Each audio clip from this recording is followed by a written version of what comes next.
নমস্কার বন্ধুরা, তোমাদেরকে আজকে একটা আমি মা কালীর দর্শন করাচ্ছি। দেখো, এই মা খুবই জাগ্রত। বিশ্বাস করবে কিনা আমি জানি না, কিন্তু আমি বিশ্বাস করি আর আমি এটা নিজে দেখেওছি। এই যে দেখো, পাটা কোপ হয়েছে, কত রক্ত পড়ে আছে, এখানে অনেক বলি হয়। আর এই যে মাকে কত শাড়ি দান করেছে, আর মায়ের যা অলংকার মা পরে আছে সবই তা সোনা রূপা দিয়ে, তা দেখতেই পাচ্ছ। আর এটা হলো উত্তরবাহিনী কালী মা। ফেসবুকেও এর ছড়াছড়ি আমি দেখেছি, তোমরা দেখেছো কিনা কেউ জানি না। এটা হচ্ছে কতুলপুরের উত্তরবাহিনী মা কালী। তো আজকে আমি কতুলপুরে গিয়েছিলাম, আমার সৌভাগ্য হয়ে গেল মাকে দেখা। তোমরাও দেখে নাও, আর কারো যদি মনের ইচ্ছা জানানোর থাকে মাকে অবশ্যই জানাতে পারো, মা ঠিক পূরণ করবে।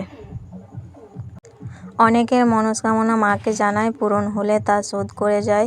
দেখতে পাচ্ছ কত শাড়ি মানসিক করেছে, তার সাথে কত গয়নাও আছে।